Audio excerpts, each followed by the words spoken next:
এক দশকের পর রোজ ভ্যালির আমানতকারীদের টাকা ফেরত দেওয়ার প্রক্রিয়া শুরু করে দিল অ্যাসেট ডিসপোজাল কমিটি।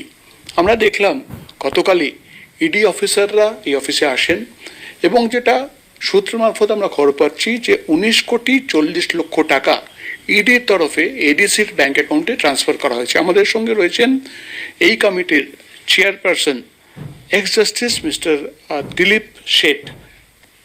এডিসি একটা ওয়েবসাইট চালু করেছে যেখানে রোজভ্যালির যত ডিপোজিটার আছেন বা আমানতকারী আছেন তাদেরকে বলা হয়েছে তাদের দাবিটাকে উপলব্ধ করতে হবে বা আপলোড করতে হবে।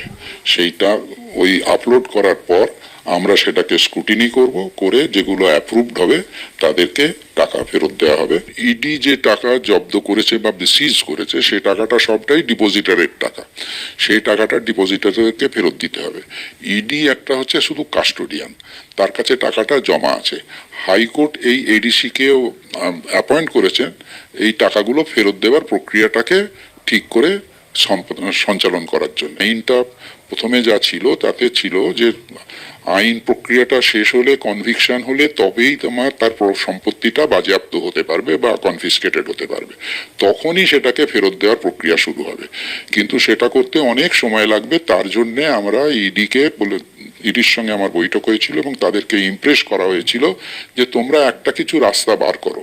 তখন ইডি তাদের আরো ঊর্ধ্বতন কর্তৃপক্ষের সঙ্গে করার পর, সর্বোচ্চ কর্তৃপক্ষের কাছে যাওয়ার পর সেটা আমাদের সরকারি পর্যায়ে, সেন্ট্রাল গভর্নমেন্টের সরকারি পর্যায়ে সেটা পৌঁছে যায়।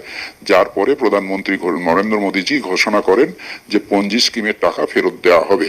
এবং এবং এবং এবং তারপরেই দেখা গেল যে আমাদের এই যে প্রিভেনশন অফ মানি লন্ডারিং অ্যাক্টে কিছু অ্যামেন্ডমেন্ট আনা হলো, যাতে বলা হলো যে ওই বাজেয়াপ্ত পর্যন্ত আর অপেক্ষা করতে হবে না, চার্জ ফ্রেম হলেই টাকাটা ফেরত দিতে পারবে কোর্ট। যারা আবেদন জানাচ্ছে তাদের কি কি ডকুমেন্ট, নথি দেখাতে হবে?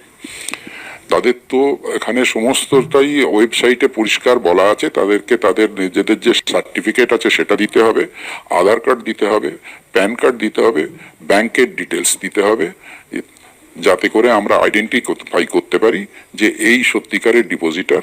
এবং সেই টাকাটা যখন আমরা তাদেরকে ফেরত দেবো সরাসরি আমাদের অ্যাকাউন্ট থেকে তাদের অ্যাকাউন্টে ব্যাংক ট্রান্সফার হবে। প্রথম টাকাটা আমাদের খুব ইচ্ছে আছে কত তাড়াতাড়ি দিতে পারি সেটা চেষ্টা করছি, যে পুজোর আগেই যদি আমরা পারি প্রথম লটের কিছু টাকা আমরা কিছু লোককে আমরা দেব, যে কটা আমাদের কাছে মোটামুটি ক্লেম, যে সমস্ত দাবি এসছে সেগুলো, যেগুলো আমরা অ্যাপ্রুভ করেছি অর্থাৎ যার মধ্যে কোনো খুঁত নেই, সেইগুলোতে আমরা চেষ্টা করছি পুজোর আগেই দেবার। এবং এরপরে ধীরে ধীরে এটা কতদিন প্রক্রিয়াটা চলবে জানি না, আর কতদিনে আমার সব জিনিস বিক্রি হবে তাও জানি না। তবে চেষ্টা করছি 2 বছরের মধ্যে যাতে সমস্ত জিনিসটা সম্পূর্ণ করা যায়, তার জন্য আমরা আপ্রাণ